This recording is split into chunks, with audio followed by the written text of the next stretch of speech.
Ya, semua orang itu mengacu ke sana bahwa orang Pekalongan itu juga bisa loh menjadi orang sukses itu. Mimpi itu diperkuat ya dengan kehadiran ayah saya dan ibu saya yang selalu ketika nonton TV ya, diperkenalkan. Jadi saya secara nggak otomatis itu belajar banyak kisah-kisah sukses orang. Jadi tentang pentingnya bercerita itu menurut saya adalah salah satu sumber inspirasi. Saya selalu sampaikan pada mahasiswa IPB yang KKN, kalau Anda KKN, saya bilang bukan hanya soal transfer teknologi loh, tapi yang paling penting adalah menginspirasi anak-anak desa. Nah, kalau karena ketika mahasiswa, kemudian saya masuk ke kampus IPB di mana saya mencari lingkungan. Nah, oleh karena itu penting membeli lingkungan itu sesuatu yang sangat menentukan kita. Tapi yang paling penting apa tadi? Punya mimpi dan kemudian ada willpower, kekuatan kemauan dan konsistensi dan endurance. Endurance untuk bisa mewujudkan mimpi-mimpi itu dengan berbagai langkah strategi yang hanya kita yang tahu.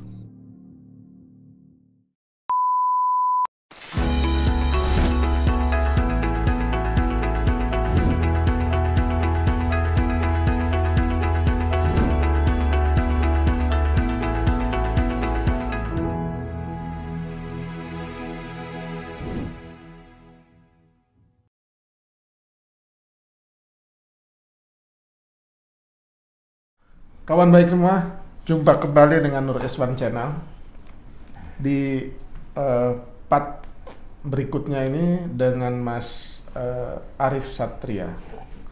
Sekarang Mas Arif itu bagi kawan baik semua yang mungkin belum familiar, beliau adalah rektor IPB University di Bogor, ya kan? Kalau dari sisi akademis dan karir seorang dosen, rektor itu adalah kira-kira kalau politik itu presiden, ya kan? Kalau di universitas ya rektor, ya kan?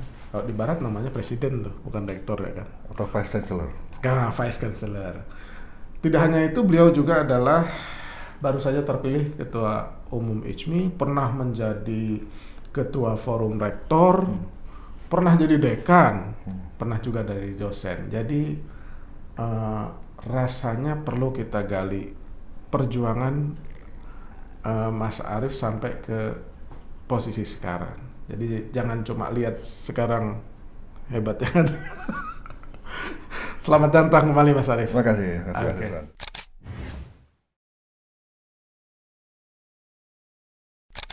Mas, kalau panjenengan melihat masa lalu sejak lahir sampai ke tingkat sekarang atau sampai ke posisi sekarang, sampai kehidupan sekarang, kira-kira melihatnya seperti apa?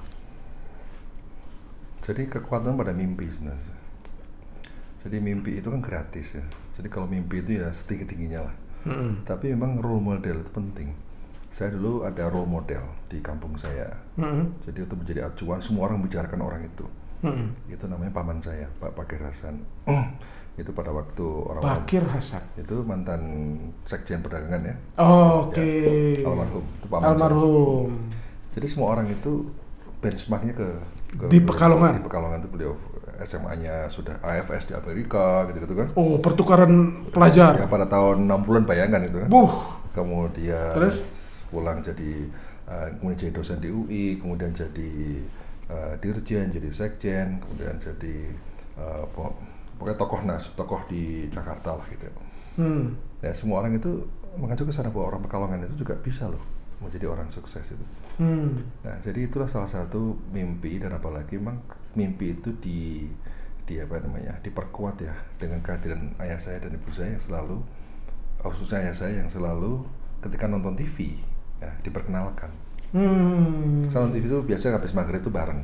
Nah, diperkenalkan nonton berita kan? Ya, dunia dalam berita. Berita atau berita 5. Atau siaran berita. Nah, itu apa yang disampaikan orang tua itu? Itu ada si X itu. Si X itu adalah ini. Si X itu adalah ini. Dulunya begini. Jadi saya secara nggak otomatis itu belajar banyak kisah-kisah sukses orang. Jadi belajar biografi secara lisan. Jadi dia itu misalnya, si itu tuh dulu aktivis HMI, si ini itu dulu aktivis apa, nah dulu masa kecilnya seperti apa. Jadi bapak saya itu banyak menceritakan tokoh-tokoh yang ada di TV. Nah kemudian itulah yang membuat kita, wah enak bisa jadi orang diwawancara di TV, orang masuk TV. Itu kan mimpi-mimpi sederhana ya. Mimpi sederhana itu. Umur berapa itu udah mulai Ya, dari diperkenal umur itu? SD? TK, SD. Pokoknya setiap kali kan saya duduk membaca, Oke. diceritakan pada saat kecil. Kisah-kisah itu. Nah, kemudian saya juga sudah kecil, sudah membaca buku Olimpik, baca prestasi, buku-buku olahraga, ya. Ya, jadi di tempat saya itu isinya majalah aja. Majalah saya selalu dengan majalah. Kemudian ya itu baca majalah, papa saya ngajarin baca, ngajarin bercerita banyak. Jadi tentang pentingnya bercerita itu menurut saya adalah salah satu sumber inspirasi. Sehingga makanya saya selalu sampaikan pada mahasiswa IPB yang KKN. Kalau Anda KKN, saya bilang bukan hanya soal transfer teknologi loh, tapi yang paling penting adalah menginspirasi anak-anak desa. Agar anak desa itu punya pikiran suatu saat ingin menjadi mahasiswa. Itu penting sekali. Jadi kalau tidak ada mahasiswa pernah datang ke desa itu, anak-anak SD itu nggak ada gambaran sosok mahasiswa itu seperti apa. Nah, karena itulah inspirasi ya. Jadi saya tergerak betul. Nah, sehingga dia selalu mengatakan bahwa si Anu itu penulis. Menulis itu penting. Nah, kemudian menulis itu wira swasta. Tapi kalau belajar menulis ya harus menulis. Nah, kemudian saya diberikan mesin ketik. Ketika belajar mesin ketik pertama tuh umur berapa? Umur ya kelas 3 SD ya, kelas 3 SD ya, umur 9 tahun ya. Mesin ketik apa aja. Kemudian saya dilatih untuk membuat karangan karangan singkat ya. Tapi saya nggak pernah dimuat. Kakak saya mesin ketik satu lagi, dia dimuat beberapa di majalah-majalah tertentu. Nah, jadi tapi bapak saya tidak pernah mengatakan bahwa kamu tuh gagal, nggak bisa, bisa. Tidak punya bakat. Latihan terus, dilatih ya, dimotivasi terus. Nonton TV lagi itu, nulis lagi, bicara nulis lagi. Akhirnya saya SMP, akhirnya saya semangat jadi bikin puisi. Nah, kemudian ngirim ke mana-mana. Tapi karena saya ketua OSIS, jadi kan mudah. Punya power. Karena nggak dimuat di mana-mana ya sudah bikin majalah dinding. Karena ketua OSIS yang ngangkat diri sebagai pemimpin umum, kemudian nulis sendiri, tempel sendiri, baca sendiri gitu lah. Di media sendiri ya. Kemudian ngajak teman-teman nulis, saya nulis semua. Nah, sampai SMP pun ngirim gagal terus. Kemudian sampai SMA, kamu juga ngirim kemana gagal terus. Ada bikin majalah sendiri. Nah, karena ketika mahasiswa, kemudian saya masuk ke kampus IPB di mana saya mencari lingkungan. Nah, oleh karena itu penting membeli lingkungan itu suatu yang sangat menentukan kita. Maksudnya apa membeli lingkungan itu? Jadi kita memilih, kan kita tuh ingin jadi apa sih? Saya bilang saya ingin jadi seorang intelektual, saya ingin jadi seorang penulis, saya ingin jadi seorang pemikir, saya ingin menjadi seorang aktivis. Karena saya SMP ketua OSIS, SMA juga aktif di OSIS, kemudian memilih lingkungan. Harusnya memilih lingkungan mana yang harus saya jadikan untuk menginspirasi saya, membuat energi saya semakin kuat, bergairah, kemudian semakin berkembang, semakin banyak belajar. Saya akan mendapatkan added value banyak dari situ. Nah, saya pilih. Kemudian saya milih di asrama, namanya Asrama Felicia. Di IPB itu? Di IPB, Asrama Felicia. Nah, disitulah para aktivis kumpul semua. Setiap ini berbeda dengan yang program 1 tahun di asrama itu, beda nih? Beda lagi. Beda lagi ya? Jadi setelah, belum ada? Oke, terus? Masuk kos-kosan, kemudian saya aktif di mahasiswa. Nah, kemudian saya masuk di asrama itu. Di asrama itu dilatih untuk terus menulis. Kemudian setiap habis subuh selalu kultum, kan gitu. Dilatih ngomong, diskusi, dilatih untuk berpikir dan sebagainya. Nah, dari asrama Felicia itu ya tentu dengan para senior yang luar biasa mendidik saya itulah kemudian jadi energi semakin besar, ilmu semakin banyak. Pada waktu itu juga sama, saya nulis lagi, ditolak lagi. Ditolak kemana-mana lagi, ditolak ke koran, ditolak ke majalah kampus, ditolak di mana tolak lagi. Akhirnya saya tempel di depan di lemari di pintu kamar asrama. Yang penting ada yang baca. Jadi kan tulisannya ditempel di. Iya, satu seperti itu. Jadi ilmu mading zaman dulu. Karena itu tuh untuk apa? Untuk motivasi. Untuk motivasi bagi saya yang penting adalah menstabilkan semangat. Itu penting. Emosi lah. Kalau misalnya orang itu punya semangat yang tidak stabil, karena apa? Karena gagal kemudian tidak ada yang membangkitkan, down, ya nggak akan pernah bangkit. Tapi dengan saya gagal terus kayak gitu kan, kita gagal terus, tapi dengan saya punya cara untuk bisa membuat lebih percaya diri dengan tempel di meja. Kan ada tamu asrama baca, lumayan ya baca 3-4 orang lumayan daripada nggak dibaca kan? Ya. Tapi sedih nggak tuh? Begitu kalau ditolak-tolak tuh sedih. Oh sedih pasti. Tapi itu bapak saya mengatakan menulis itu seperti berenang. Berenang itu apa? Berenang itu nggak bisa di kuliah, di kelas, harus di kolam renang. Jadi menulis harus apa? Harus banyak baca dan harus banyak menulis. Kan kuncinya cuma sederhana, banyak baca, banyak menulis, banyak diskusi, latihan lagi. Akhirnya saya dimulai di koran. Koran pertama yang memuat tulisan Bandung Pos. Itu masih ingat ya? Dikasih honor 50.000, kuota pajak 7.500, jadi dapat 42.500. Oke. Itu saya ambil ke Bandung. Jadi kalau sudah dimuat 2 kali, dapat baru diambil. Nah, dapat 80-an ribu. 85.000 kan? Nah, saya ambil ke Bandung. Potong ongkos untuk beli buku di Palasari. Palasari. Palasari itu tempat buku di Bandung. Nah, kemudian pulang dari sana bawa buku. Nulis lagi. Jadi saya investasi buku dari hasil tulisan saya. Semester berapa itu? Semester 5. Pertama kali. Semester 5. Semester 5. Okay. Nah, jadi maksud saya gini, ini kan butuh waktu 13 tahun, Mas. Dari sejak saya punya mesin ketik sampai dimuat di koran. Itu endurance yang luar biasa. Yang menjadi kekuatan apa? Kekuatan kemauan. Jadi willpower itulah yang harus kita jaga dan harus dimiliki oleh setiap anak. Jadi kalau kita dan itu berlaku untuk apapun saja. Ketika membangun cita-cita. Saya kan cita-cita menjadi seorang penulis. Nah dari situlah kemudian begitu nulis di situ, kemudian saya bertemu dengan tokoh-tokoh di Bogor, ada Pak Didi Manhuri yang kemudian mendampingi saya menulis ya, ada Pak Tridoyo, ada Pak Rohmin, ada banyak lah yang tokoh-tokoh yang suka menulis waktu itu kan di kampus ya. Nah, kemudian menjadi saya tergerak terus untuk belajar. Itu masih mahasiswa itu ya. Oke. Nah, sehingga pada waktu itu setelah jadi penulis, kemudian wah pingin lagi kok enak ya nulis di koran besar. Nah, masuk lagi di koran besar. Enak ya diwawancara, kesan gimana? Masuk wawancara. Terus kok enak lagi ya masuk TV, akhirnya masuk TV. Jadi alhamdulillah semua mimpi-mimpi itu terbayar lunas. Ya. Oke. Tapi yang paling penting apa tadi? Punya mimpi dan kemudian ada willpower, kekuatan kemauan dan konsistensi dan endurance. Endurance untuk bisa mewujudkan mimpi-mimpi itu dengan berbagai langkah strategi yang hanya kita yang tahu. Nah, yang problemnya kan seseorang itu seringkali gagal, tapi nggak tahu obat mengatasi kegagalan kemana. Nah, saya setiap kali gagal, saya tahu ke titik-titik mana saya harus recovery. Untuk menyemangati. Jadi kalau ke mentor-mentor lah. Mentor-mentor. Saya datang ke mentor, cari mentor yang bisa menyemangati, jangan mentor yang menyalah-nyalahkan aja. Oh iya kan? Ada ya? Ya kan ada mentor, ada teman misalnya, nggak harus mentor, teman. Aku gagal nih gini. Nah rasain loh, kan ada juga yang kayak gitu. Teman kan ada yang gitu. Nah masalahnya kita tuh harus pintar-pintar memilih orang yang pada saat kita krisis itu bisa membangkitkan semangat kita. Nah itu kita harus punya kemampuan untuk itu, kemampuan untuk memetakan teman, memetakan mentor, memetakan siapapun. Ya artinya apa? Itulah sumber-sumber baterai kita. Jadi ketika baterai kita redup, sumbernya dari mana? Casnya di mana nih? Kita berarti banyak mentornya dong ya? Saya belajar dari siapapun. Belajar dari teman, belajar dari senior, belajar dari orang tua, cari baterai mana lagi. Jadi saya tahu, ini saya lagi down nih, saya butuh semangat nih. Jadi sebenarnya pernah down ya? Kelihatannya kan percaya diri, nggak pernah gelisah, nggak pernah sedih, nggak pernah down itu. Itulah pentingnya self management.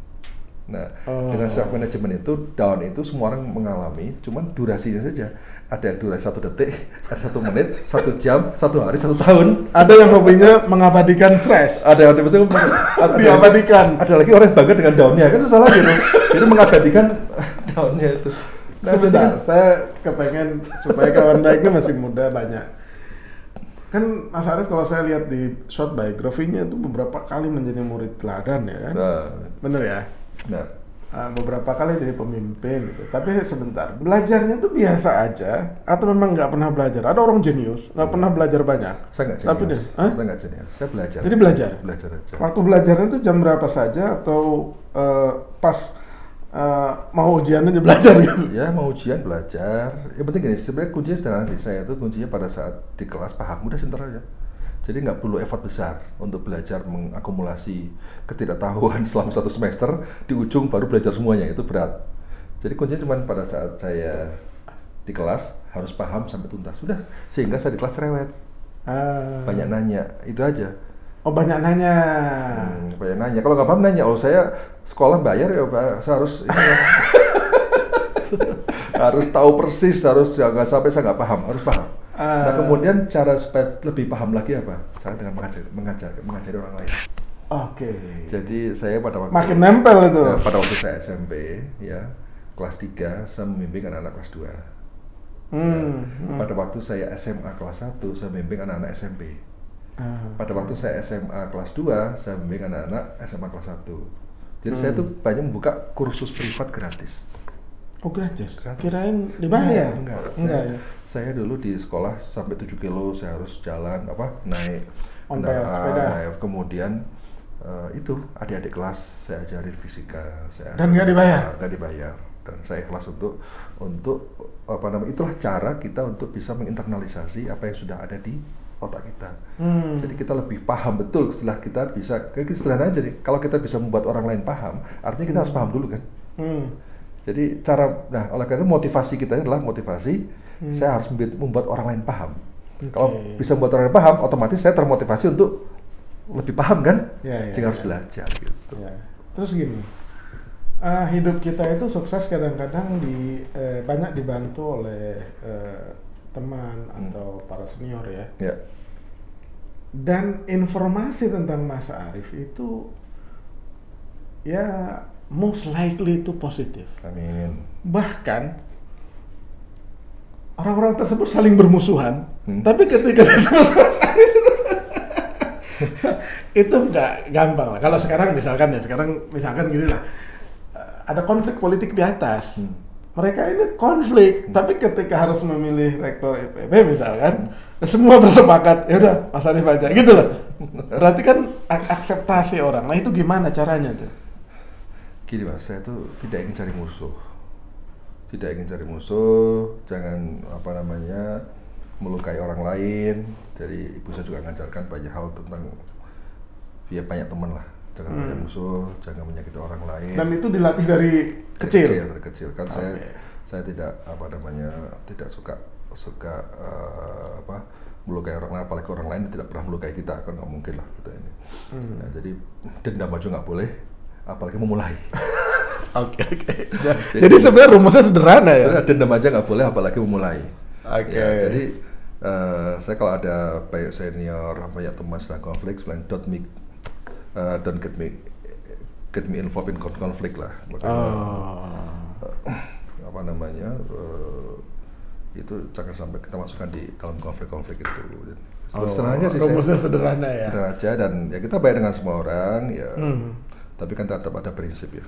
Oke. Sekarang gini. Bukan yang nggak boleh itu kan kita di satu A ngomongin B, di satu B ngomongin A, itu nggak boleh.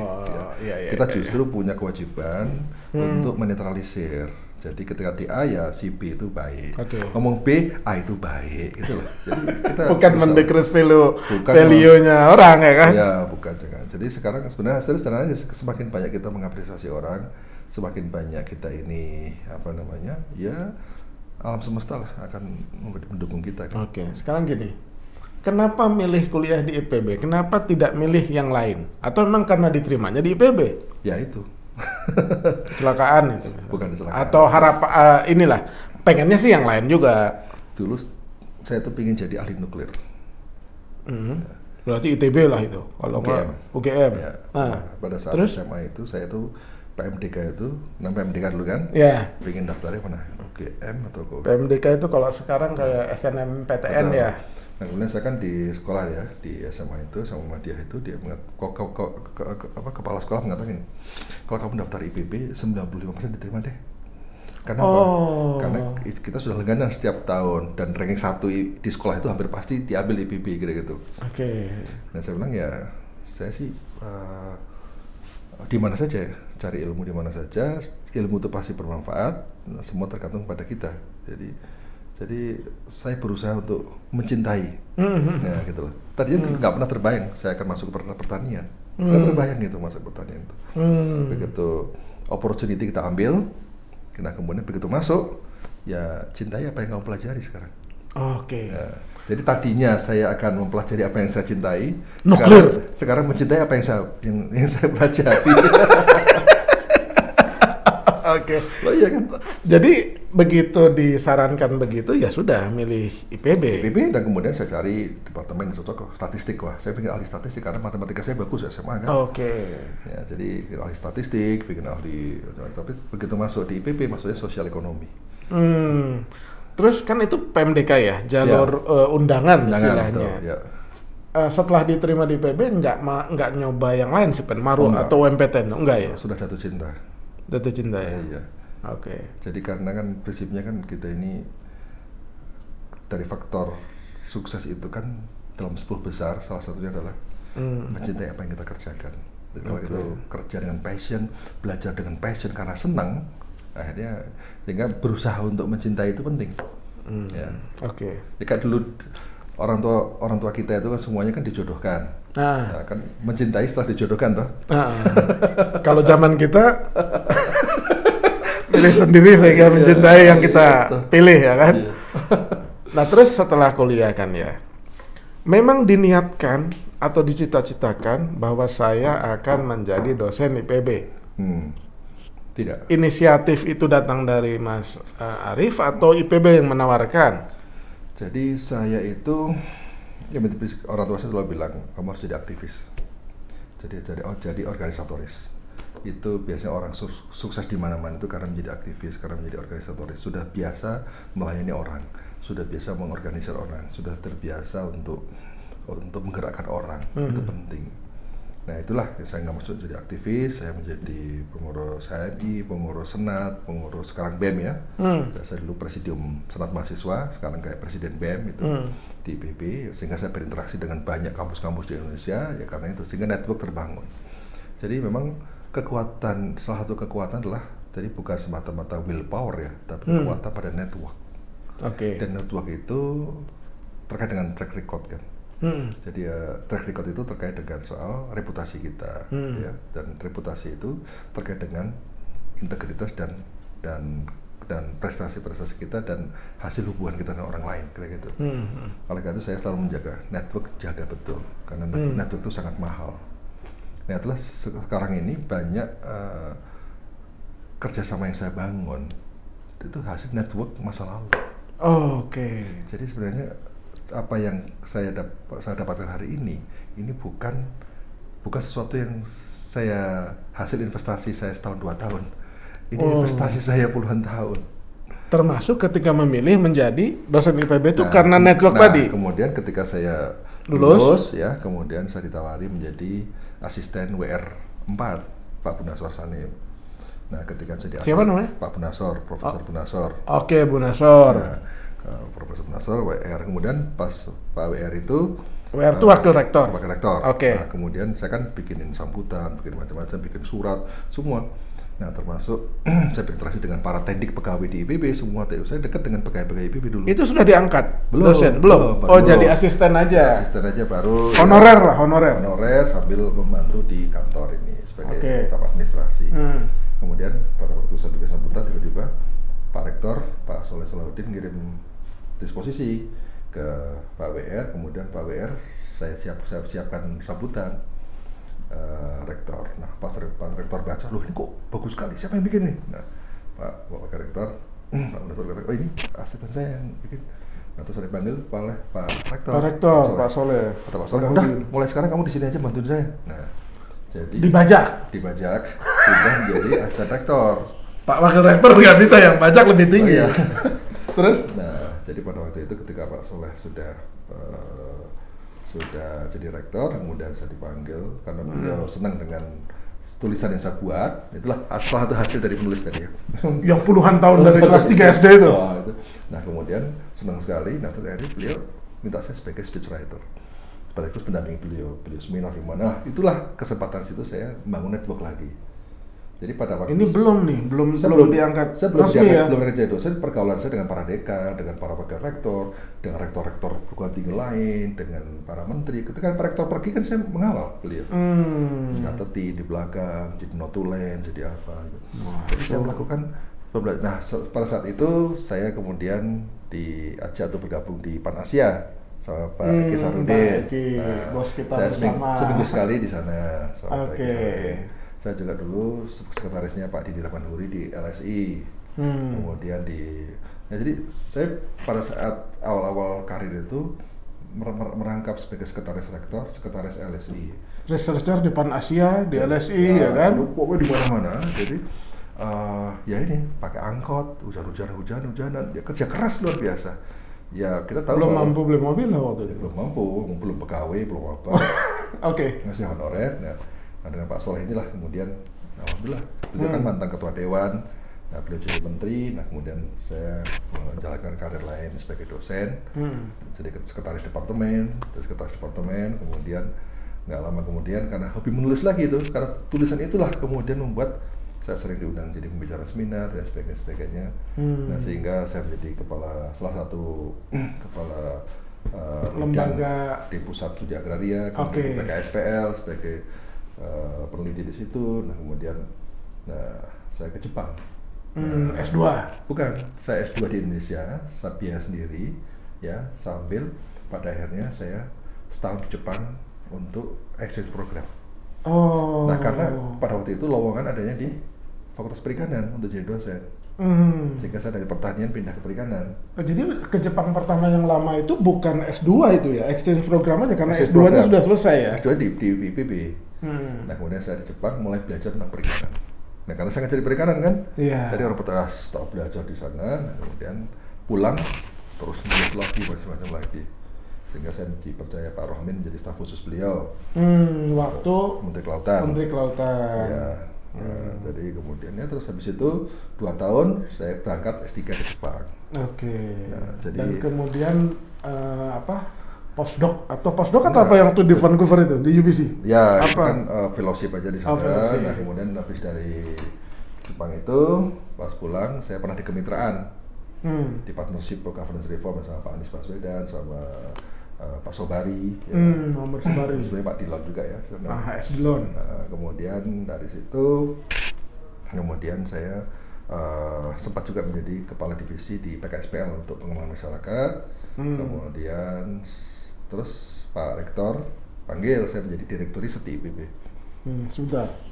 Dari 2006. Sebentar dulu, dari lulus sampai kemudian resmi menjadi dosen IPB, ya menjadi ASN lah kali ya. Itu berapa lama tuh perjuangannya? 2 tahun. Oh, 2 tahun. Singkat. Lumayan. Ya karena dekat dengan rektor dulu. Lumayan juga 2 tahun. Ya lumayan. Makanya itu butuh kesabaran. Perjuangan ya kan? Butuh kesabaran. Makanya aktivis itu kadang-kadang kan nggak sabar ya. Tapi saya dilatih oleh banyak orang sabar. Kalau kamu masuk di kampus, jangan panjang karirnya yang bagus. Ya gitu. Nah tapi yang menarik adalah pada saat saya di Jepang. Di Jepang itu saya ditawari oleh penguji saya, profesor saya di Hiroshima, sekolah di Kagoshima. Jadi penguji saya orang Hiroshima. Kagoshima University ya. Kemudian saya diminta untuk untuk postdoc di sana. Diharapkan dengan postdoc saya bisa menjadi asisten profesor di sana. Terus kan, saya ditawari sejak tahun kedua, sebelum lulus sudah tawari. Waktu program doktoral. Pada orang-orang Indonesia, kita semua berusaha untuk mendapatkan postdoc itu. Kayaknya nggak bisa. Pas mau ujian ditawari, setelah ujian ditawari, pas pulang ke Indonesia ditawari lagi.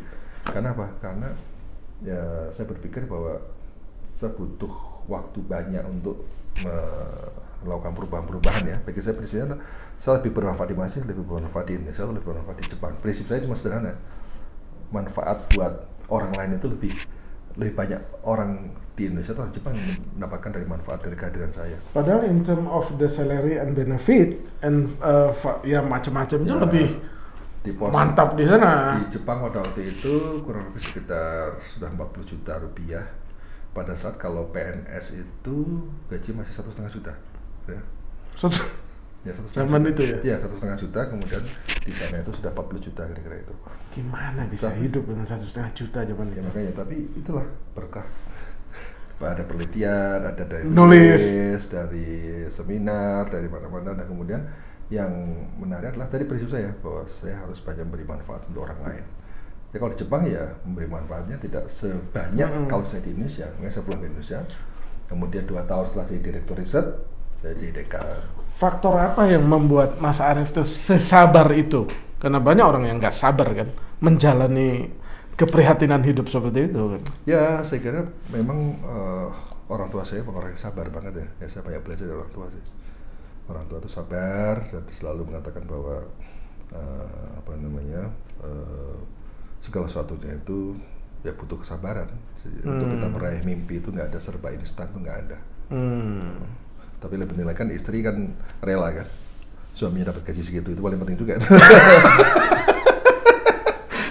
Kalau enggak ya, kalau sering komplain itu serangan dari dalam selimut dan kamar ya, pribadi berat itu. Alhamdulillah kontribusi istri besar sekali karena nggak pernah komplain. Jadi berapapun ya. Soal berapa gaji saya. Oke. Apa yang Mas Arief ingin sampaikan kepada anak-anak muda? Ya, mungkin sekarang tuh anak-anak SD udah liatin YouTube ya kan? Ya. SMP, SMA, apalagi kuliah. Apa yang ingin Mas Arief sampaikan dan sarankan? Jadi kita ini dengan orang Jepang, dengan orang Korea, dengan orang manapun gak ada bedanya. Karena hidup 24 jam. Punya tangan 2, mata 2, kaki 2, ya. Makan nasi juga sama. Bedanya apa? Bedanya willpower, kekuatan kemauan. Jadi kalau orang kita punya kemauan yang sangat tinggi, dengan endurance yang tinggi, ya, dengan visi yang kuat, strategi yang kuat, eksekusi yang kuat, insya Allah kita bisa mengalahkan negara-negara lain. Oke. Kalimat mantra terbaik yang baru saya dengar di bawah kita ini sama mereka semua ya kan? Nggak ada bedanya. Nggak ada bedanya. Terima kasih. Oke, terima kasih. Demikian kawan baik. Jangan lupa subscribe Nur Iswan Channel. Terima kasih Mas Arief. Sama-sama, makasih Mas Iswan. Terima kasih.